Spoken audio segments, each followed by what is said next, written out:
오전 12시 많은 참여 바랍니다.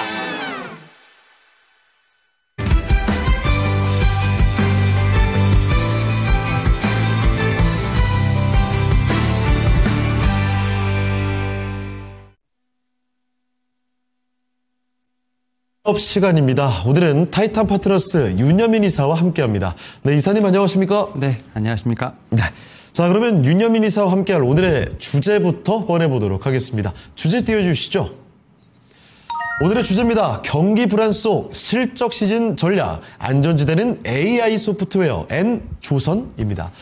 시장의 상황은 사실 좀 지켜보는 흐름이 확실하죠. 아주 급등까지도 안 나오고 아주 급락까지도 나오지는 않습니다. 이런 상황 속에서 우리 증시 아직까지도 외국인의 수급은 좀 답답한 모습 보여주고 있는데요. 자, 그러면 하나씩 풀어가 보도록 하겠습니다. 일단 현재 시장의 주요 이슈와 움직임들 어떤 거 체크해 볼 수 있을까요? 네, 사실 이번 주는 좀 상당히 많은 일정들이 있습니다. 예. 특히 이제 미국 같은 경우는 여러 가지 경제 지표와 그다음에 이제 실적 발표가 있을 것으로 보이는데, 일단 어제 시장에서는 또다시 관세와 관련된 이슈들이 다시 한번 시장에 좀 부정적인 영향을 줬다라고 좀 말씀드릴 수 있을 것 같고, 특히 미국 항구의 컨테이너의 어떤 예약이라든지 도착 시간이 감소했다는 소식이 좀 전해지면서 결국 이제 관세 부과와 관련된 부분들이 정말로 이제 글로벌 경기 침체를 좀 자극하는 이슈로 좀 작용하고 있지 않나라는 어떤 그러한 우려 섞인 얘기가 좀 나왔다라고 좀 말씀을 드릴 수 있을 것 같고요. 예. 다만 그럼에도 불구하고 트럼프 대통령 같은 경우는 어떤 상황에서도 관세 정책을 바꿀 레드라인은 지금 없다라고 좀 얘기를 하면서 확실히 좀 관세 정책에 대한 드라이브를 계속 걸 것으로 좀 시사하는 부분은 있었다라고 좀 말씀드릴 수 있을 것 같습니다. 결국 그러다 보니까 경기에 대한 불안이 좀 더 확대되는 어떤 그런 부분이 있었고요. 그러다 보니까 주식시장의 하락, 채권 가격의 상승 좀 이런 부분이 있었습니다. 다만 그럼에도 불구하고 일단 트럼프 대통령이 취임 이제 100일이 좀 되는 상황이죠. 관련돼서 그렇죠. 행정명령이라든지 이런 부분에서 조금 더 완화된 스탠스를 보여줄 것이다라는 또 기대감이 좀 올라왔다는 부분들. 특히 이제 우리나라 시장 장 초반에 자동차와 관련된 관세들이 조금은 좀 유연하게 좀 가지 않을까 이러한 좀 얘기도 있는 상황이죠. 여기에 더해서 지금 앞에서 말씀드렸던 여러 가지 지금 경제 지표, 특히 GDP 성장률이라든지 고용 지표라든지 ISM 지금 제조업 지수를 보면서 아무래도 좀 트럼프 대통령도 생각이 많아지지 않을까? 복잡해지겠죠. 네, 이런 생각이 들고 있는 상황. 여기에 또 빅테크들이죠. 마이크로소프트, 애플, 메타, 아마존 같은 좀 대형 기술주들의 제가 볼 때는 실적이 좀 발표될 것으로 보이고 있기 때문에 이와 관련된 모멘텀을 그래도 증시는 기다리고 있다라고 좀 말씀드릴 수 있을 것 같고, 그런 측면에서 좀 빅테크들이 조금은 좀 낙폭을 축소하는 모습이 나왔다. 근데 이런 부분들 자체가 우리나라 시장에서도 그래도 좀 긍정적인 모습으로 좀 나오는 상황이기 때문에 미국 같은 경우는 약간의 좀 조정 관련된 부분에 있어서 변동성이 있었습니다만 우리나라 시장은 오히려 좀 시초가가 약간 저점인 상황, 오히려 좀 장중 고점을 좀 높여가면서 양 시장 모두 좀 상승세를 유지하고 있다라고 좀 말씀드릴 수 있을 것 같습니다. 네. 지금 시장에 상당히 좀 분기점에 놓여 있는 게 아닌가 이런 생각이 듭니다. 일단 관세에 대한 불확실성이 아직까지도 완전히 전혀 해소가 되지는 않고 있는 모습이죠. 이런 가운데 주식시장은 하락을 했고 채권이 내려갔고 달러가 약세를 보이는 가운데 트럼프 대통령 입장에서도 생각이 참 깊어지는 시기가 될 것 같습니다. 이제 취임 100일을 맞이하는 시점인데 이런 가운데 이번 주에 나오는 주요 경제 지표들이 굉장히 많습니다. 이런 점도 확인해 봐야 되겠고 거기다가 아주 글로벌 빅테크 기업들의 실적까지도 확인을 해봐야 되니까 이 지점을 지나게 되면 뭔가 좀 방향성이 보이지 않을까 이런 조심스러운 추측도 가능할 것 같습니다. 자, 그러면요 본격적으로 오늘 특징 섹터 돌아보면서 상세한 이야기 풀어가 보도록 하겠습니다. 자, 그러면 오늘의 첫 번째 특징 섹터 어떻게 잡아주실까요? 네, 일단은 최근에 좀 어떻게 보면 가장 좀 이슈가 되는 제가 볼 때는 좀 섹터가 아닐까 생각을 하는데, 특히 이제 AI 반도체 쪽에서도 약간 좀 클라우드든지 소프트웨어 쪽으로의 어떤 좀 제가 볼 때는 관심이 조금 집중될 수 있는 어떤 그런 환경이 좀 만들어지고 있지 않나라고 좀 생각을 하고 있는데, 사실 이제 반도체를 구현하기 위해선 결국은 그 안에 들어가는 소프트웨어가 상당히 중요하지 않나라는 생각을 좀 계속 하는 상황이라 말씀드릴 수 있을 것 같고, 지금 이제 정부에서도 지금 AI 반도체에 좀 특화된 클라우드에 대한 기술 개발이라든지 이와 관련된 어떤 R&D를 좀 집행하기 위한 노력은 분명히 하고 있다라고 좀 말씀을 드릴 수 있을 것 같고, 그런 측면에서 ICT 관련된 R&D 신규 규제와 관련된 부분들, 과제와 관련된 부분에서 제가 볼 때는 여러 지금 이제 과제들이 선정되고 있다라고 좀 말씀드릴 수 있을 것 같고 여기에 더해서 이제 데이터 센터에 좀 들어갈 만한 좀 최적화된 운영에 필요한 어쨌든 클라우드 경쟁력을 확보하기 위해서 좀 인프라와 관련된 부분에서 특히 AI 반도체 특화 클라우드 기술 개발에 상당히 노력을 하고 있다라고 좀 말씀을 드릴 수 있을 것 같습니다. 여기에 좀 플러스 좀 양자의 어떤 기술과도 좀 연관이 되면서 예. 관련된 소프트웨어 쪽 관련된 부분에서 조금 움직임이 있지 않나라고 좀 생각이 드는데 이런 부분들이 현재 정부에서 어쨌든 R&D 과제로서 지금 집행이 되는 부분이라고 말씀드릴 수 있을 것 같고 다만 이런 것이 이제 지금 대선에 좀 이제 좀 앞을 두고 있다 보니까 그렇죠. 어떻게 보면 후보들 사이에서도 네. 어떻게 보면 좀 이제 정책과 관련된 부분에서 좀 많이 얘기가 좀 나오고 있습니다. 서로 더 비싼 돈을 부르던데요. 네, 그러다 보니까 이제 AI 지금 R&D와 관련돼서 어쨌든 간에 상당히 말씀하셨던 것처럼 금액 자체가 많이 올라가는 좀 그러한 상황이라 말씀드릴 수 있을 것 같고 특히 이제 AI 관련된 공약들이 상당히 좀 어떻게 보면 난무한다. 그렇습니다. 이게 또 말씀드릴 수 될지 안 될지 있지만, 모르겠지만 100조 얘기하니까 또 200조 얘기가 나오고 이런 식으로 어쨌든 조 단위로서 지금 이제 공약이 나오는 상황인데 예. 그 가운데서도 결국은 뭐 엔비디아 뭐 그다음에 GPU 관련된 얘기들은 반드시 나온다라고 예. 말씀드릴 수 있을 것 같고 그런 측면에서 이제 데이터 클러스터와 관련된 얘기들이 좀 나오고 있는 상황. 네. 여기에 또 이제 한국형 최 GPT와 관련된 부분에서 아무래도 좀 이런 부분을 좀 어떻게 양성하겠다. 거기 또 이제 플러스 뭐 필요해서 AI까지 나오다 보니까 예. AI 하드웨어, 뭐 인프라 여기에 더해서 소프트웨어까지 제가 볼 때는 이 트렌드가 계속 쭉 한번 이제 도는 상황에서 소프트웨어에 대한 어떤 제가 볼 때는 관심도도 올라가고 있다라고 좀 말씀드릴 수 있을 것 같고 예. 이런 부분들이 조금 확장하게 된다고 하면 지금 이제 지난 주말부터 계속해서 얘기가 나오고 있는 이제 SKT 지금 이제 어쨌든 유심 카드와 관련된 부분에서 또 소프트웨어 보안과 관련된 쪽까지도 제가 볼 때는 확장이 가능하지 않나라고 좀 생각을 하고 있습니다. 예. 특히 이제 미국에서는 팔로알토 같은 경우가 지금 AI 특히 소프트웨어 쪽 보안 쪽에 대한 어떻게든 M&A를 좀 진행하고 있는 상황이기 때문에 여전히 제가 볼 때는 지금 이 소프트웨어 관련된 쪽에서도 지금 어떻게 보면 현재 진행형이다라고 좀 생각이 들면서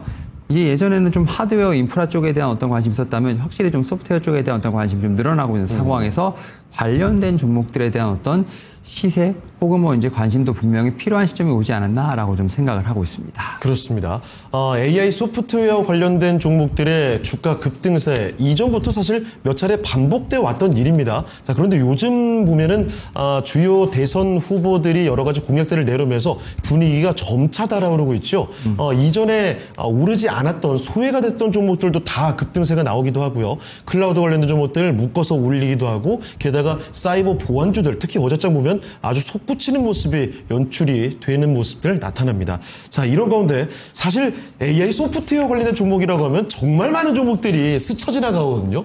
그러면 여기서 탑픽 쪽 오르는 거 이거 쉽지는 않을 것 같습니다. 어떻게 보십니까? 말씀하셨던 것처럼 예. 어제 30개에서 40개 종목이 와, 저 어제 그 특징주 정리할 때 정말 힘들었습니다. 네. 특히 이제 소프트웨어 쪽도 있겠습니다만 또 예. SK 관련된 쪽하고 좀 연결이 되다 보면 맞아요. 사실 좀 많은 종목들이 조금 이제 작게 움직였습니다만 이번에 해킹 사태 관련해서. 네, 저는 이제 AI 소프트웨어 쪽에서 봤을 때 그래도 좀 편안하게 잡으면서 그래도 숫자와 관련된 어떤 좀 모멘텀 있는 종목을 좀 골라야 되지 않을까라는 좀 생각을 했고요. 그런 측면에서 뭐 신규 상장주이긴 합니다만 좀 예. 시장에 상당히 좀 기대를 많이 하고 있는 LG CNS 한번 좀 말씀을 좀 드려볼 수 있을 것 같은데요. 요 며칠 갑작스럽게 얘기를 많이 듣게 되네요. 어제 오늘. 이 회사가 이제 어제 좀 실적 발표를 하면서 사실은 네. 좀 주목을 받긴 했습니다만 이 회사가 이제 상장을 2월 달에 했죠. 예. 2월 달 이후부터 쭉 이제 수급을 보게 된다고 하면 기관과 외국인이 정말 많이 사고 있습니다. 오. 정말 꾸준히 사고 있는 상황이라 말씀드릴 수 있을 것 같고 네. 특히 이제 상장주 특유의 어떤 U자형 어떤 그런 네네. 차트 모양이 나오고 있는 상황에서 네. 다시 한번 좀 이렇게 좀 상승세로 나온다. 그래서 저는 어제 실적 발표를 통해서 확실히 좀 시장에서 좀 주목할 수 있는 제가 볼 때는 모멘텀을 마련하지 않았나 좀 생각이 드는데 여건이 됐다. 네, 사실 이제 LG CNS 같은 경우는 아무래도 이제 LG 그룹에 좀 속해 있는 회사라고 말씀드릴 수 있을 것 같고 네. 특히 이제 뭐 시스템 통합, 뭐 이제 SI 쪽이라든지 소프트웨어 영역에서 지금 클라우드, AI, 빅데이터를 좀 아무래도 포트폴리오를 구성하고 있다라고 좀 말씀드릴 수 있을 것 같고 지금 이 회사가 지금 실적을 발표했는데 실적에 대해서 저는 좀 상당히 의미 있게 보는 것 중에 하나가 뭐냐면 일단은 영업이익 같은 경우도 상당히 좋았습니다. 특히 예. 이제 1분기 영업이익 같은 경우 789억 정도를 기록을 했는데 전년 동기 대비 144% 정도 증가한 모습을 보면서 네. 어떻게 보면 실적 서프라이즈가 나왔다라고 볼 수 있을 것 같고 특히 그런 측면에서 1분기 실적이 어떻게 보면 역대 최고 실적 여기에 더해서 지금 매출 같은 경우 한 1조 한 2천억 정도가 나왔는데 2018년부터 8년 연속으로 계속 성장하고 있다. 아, 이거 좋은데요. 네, 그러니까 숫자로서 제가 볼 때는 증명을 하고 있는 회사라고 좀 말씀을 드릴 수 있을 것 같고 지금 이제 클라우드의 전환이라든지 AI 도입과 관련된 부분들은 아무래도 AI뿐만 아니라 지금 어쨌든 트렌드로서 봐야 될 부분이 아닐까라는 좀 생각을 하고 있고 이런 부분들이 아무래도 이제 LG 그룹의 어떤 제가 볼 때는 성장과 좀 맞물려 있지 않을까라는 좀 생각은 하고 있습니다. 뭐 그런 측면에서 봤을 때 지금 상장 이후에 아무래도 지금 공모가에 대한 부분이 너무 높다. 네. 그래서 고가권 논란이 있었습니다만 이런 부분들을 어쨌든 숫자로서 증명해내는 과정에 있다라고 좀 말씀드릴 수 있을 것 같고 네. 지금 뭐 차트를 보시면 2월 달 딱 상장하는 첫날 상당히 많은 매수세가 있었고 네. 이런 부분에서 조금씩 이제 매물대가 쌓여있는 과정에서 지금 이렇게 U자 빌드업을 하면서 다시 어떤 매물대를 소화하려는 지금 모습이 나오는 상황이기 때문에 요 매물대를 좀 소화하게 된다고 하면 다시 한번 좀 위가 열리는 좀 그런 상황이 되지 않을까라는 좀 생각을 하면서 어제 실적 발표 이후에 아무래도 좀 다시 한번 좀 주가에 대한 어떤 반등세가 나온다는 측면에서 봤을 때 저는 AI 소프트웨어 쪽에서 좀 편안하게 볼 수 있는 종목으로 LG CNS 한번 좀 말씀드려 볼 수 있을 것 같습니다. 그렇습니다. 포인트가 뭐 명확합니다. AI 소프트웨어 관련해서 사실 숫자로 성적표로 증명되지 않는 종목들이 정말 많거든요. 그런데 LG CNS의 실적이 받쳐주고 있는 점을 명확히 설명을 해주셨습니다. 참고를 해보시고요. 자, 그러면 AI 소프트웨어에 이어서 두 번째 특징 섹터로 가보겠습니다. 두 번째 특징 섹터 뭔가요? 네, 오늘 좀 어떻게 보면 특징 섹터죠. 네. 조선 섹터인데요. 네. 약간 어제와는 상반된 네. 흐름입니다. 어제는 52주 신고가를 다 갱신하는 그렇죠. 모습이었습니다만 오늘은 낙폭 과대. 아니, 특히 하나오션이 네. 어제 신고가 찍자마자 이틀 만에 거의 20% 밀린 건가요, 지금? 고점. 네, 그렇죠. 특히 이제 시간 외에서 아무래도 이제 공시가 나면서 그래서 이제 블록딜에 대한 부분이 좀 얘기가 나왔고요. 결국은 그런 측면에서 봤을 때 수급에 대한 이슈가 좀 어떻게 보면은 불거지고 있다라고 볼 수 있을 것 같은데 네. 그 얘기인즉슨 이제 조선주의 어떤 제가 볼 때는 사이클 확실히 개화를 좀 했다라고 좀 말씀드릴 수 있을 것 같은데 사실은 조선주가 지금 1분기 어닝 시즌에서 다 이제 서프라이즈를 기록을 하면서 대부분 다 50일 신고가 갱신을 한 상황. 예. 여기에 또 미국 해군성 장관의 어떤 방문 소식이라든지 그렇죠. 또 이제 트럼프 아들도 온다고. 네, 지금 계속 오는 상황이고. 뭐 온갖 호재라는 호재는 거의 다 붙어 있어요. 네, LNG에 대한 어떤 제가 볼 때는 지금 수주에 대한 부분도 좀 어떻게 보면 기대할 수 있는 상황이기 때문에 호재는 많다. 그럼 결국은 뭐냐? 너무 주가가 높은 것이 아니냐의 어떤 그러한 제가 볼 때는 어떤 걱정이 있었는데 네. 그런 부분이 지금 어쨌든 사라지고 있다라고 볼 수 있을 것 같은데 그런 측면에서 보게 된다고 하면 숫자로서는 증명이 됐고 사실 이 숫자가 좀 어떻게 보면 잘 나왔다는 것 자체를 좀 전 눈여겨볼 필요가 있는데 우리나라 조선 같은 경우가 2020년 전후로는 저가 수주를 좀 많이 했었어요. 근데 지금 올해부터 나오는 실적 같은 경우는 2022년 이후에 좀 수주한 것들인데 요게 이제 코로나를 좀 거치면서 신조 성과가 올라가는 어떤 그런 측면에서 지금 이제 수주된 것들이 매출로서 잡히는 상황이기 때문에 지금 어쨌든 이 실적이 계속 뒤로 갈수록 2022년인 2023년, 4년 그때 이제 수주됐던 것들이 지금 실적으로 반영될 거 아니겠습니까? 예. 근데 그런 부분들이 이미 숫자가 올라간 상태에서 제가 볼 때는 수주를 했기 때문에 2026년, 7년 같은 경우는 숫자가 더 잘 나올 수밖에 없다. 숫자가 잘 나올 수밖에 없다라는 측면에서 봤을 때 저는 지금 어떻게 보면 성장의 초입 그런 상황에서 밸류에이션에 대한 부담을 오히려 이런 수급의 문제로 좀 눌러주고 있다라는 측면에서 봤을 때는 좀 밀릴 때마다 좀 매수를 해야 되는 구간으로 다시 한번 들어오고 있지 않나라는 좀 생각을 하고 있고 그런 측면에서 지금의 어떻게 보면 하락 같은 경우는 보유하신 분들에게는 상당히 좀 뼈아플 수 있겠습니다만 신규 매수를 하시고자 하시는 분들에게는 어떻게 보면 적정 밸류에이션으로 다시 한번 주가가 조정되는 예. 그런 상황에서 좋은 기회가 되지 않을까라는 좀 생각은 하고 있습니다. 그렇습니다. 자, 조선 기자재도 그렇고 좋은 종목들이 상당히 많아 보이는데 어떤 종목을 딱 골라볼 수 있을지 탑픽 종목 말씀해 주시죠. 네, 오늘 좀 조선주가 좀 하락하는 가운데서도 예. 거의 움직임이 없는 종목이 있습니다. 뭐죠? 바로 이제 HD 현대 마린 솔루션이라고 좀 말씀드릴 수 있을 것 같은데요. 진짜 거의 안 내리네요. 네, 거의 지금 움직임이 없는데 예. 이 종목 같은 경우는 1월 달에 한번 좀 큰 시세가 나오고 어쨌든 좀 위로 상방으로 가려는 모습이 있었습니다만 좀 17만 원대 좀 박스권에 갇히면서 조금 이제 횡보하는 모습이 나오고 있는데 일단은 조선 섹터는 기본적으로 실적은 다 좋습니다. 예. 이 회사 같은 경우도 지금 1분기에 지금 영업이익 830억 정도를 기록하면서 전년 동기 대비 61% 증가한 모습이 나왔다. 결국 실적적인 측면에서는 나무랄 것이 없는 종목이다라고 말씀드릴 수 있을 것 같고 예. 이 회사는 제가 볼 때 모멘텀이 한 2개 정도 있는데요.